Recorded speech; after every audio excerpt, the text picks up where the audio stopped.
নমস্কাৰ নমস্কাৰ ৰিম্পি দাস এছামিজ ব্লগলৈ সকলোকে স্বাগতম জনাইছোঁ। হাজবেণ্ডে মাছ মাৰিছে, তাকে আপোনালোককো দেখুৱাম বুলি ভাবিছোঁ। তাৰ আগতে মই থকা পৰিৱেশটো অকণমান আপোনালোকক দেখুৱাই দিছোঁ।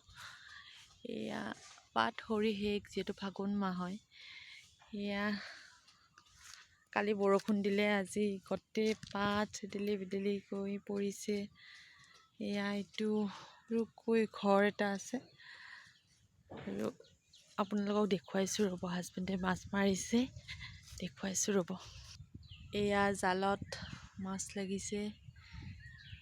এয়া পুঠি মাছ লাগিছে ইয়াতে জালত এনেকৈ।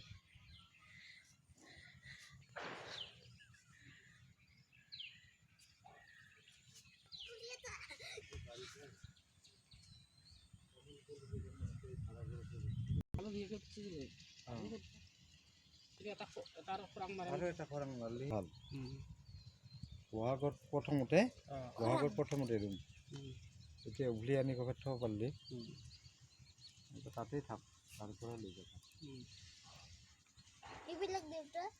এটা মায়ে সেনেকৈ সৰুৰ পৰা ডাঙৰ ডাঙৰ তামোল আনি পেলাই যায় সেনেকৈ গজিছে, কিন্তু এইখিনি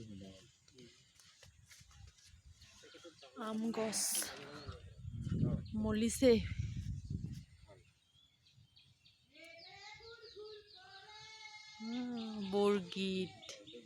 বৌ কি ধুনীয়া গীত লগাইছে। মেঘে গুৰ গুৰ কৰে, যিহেতু বৰষুণটো বেয়া, বতৰটো বেয়া।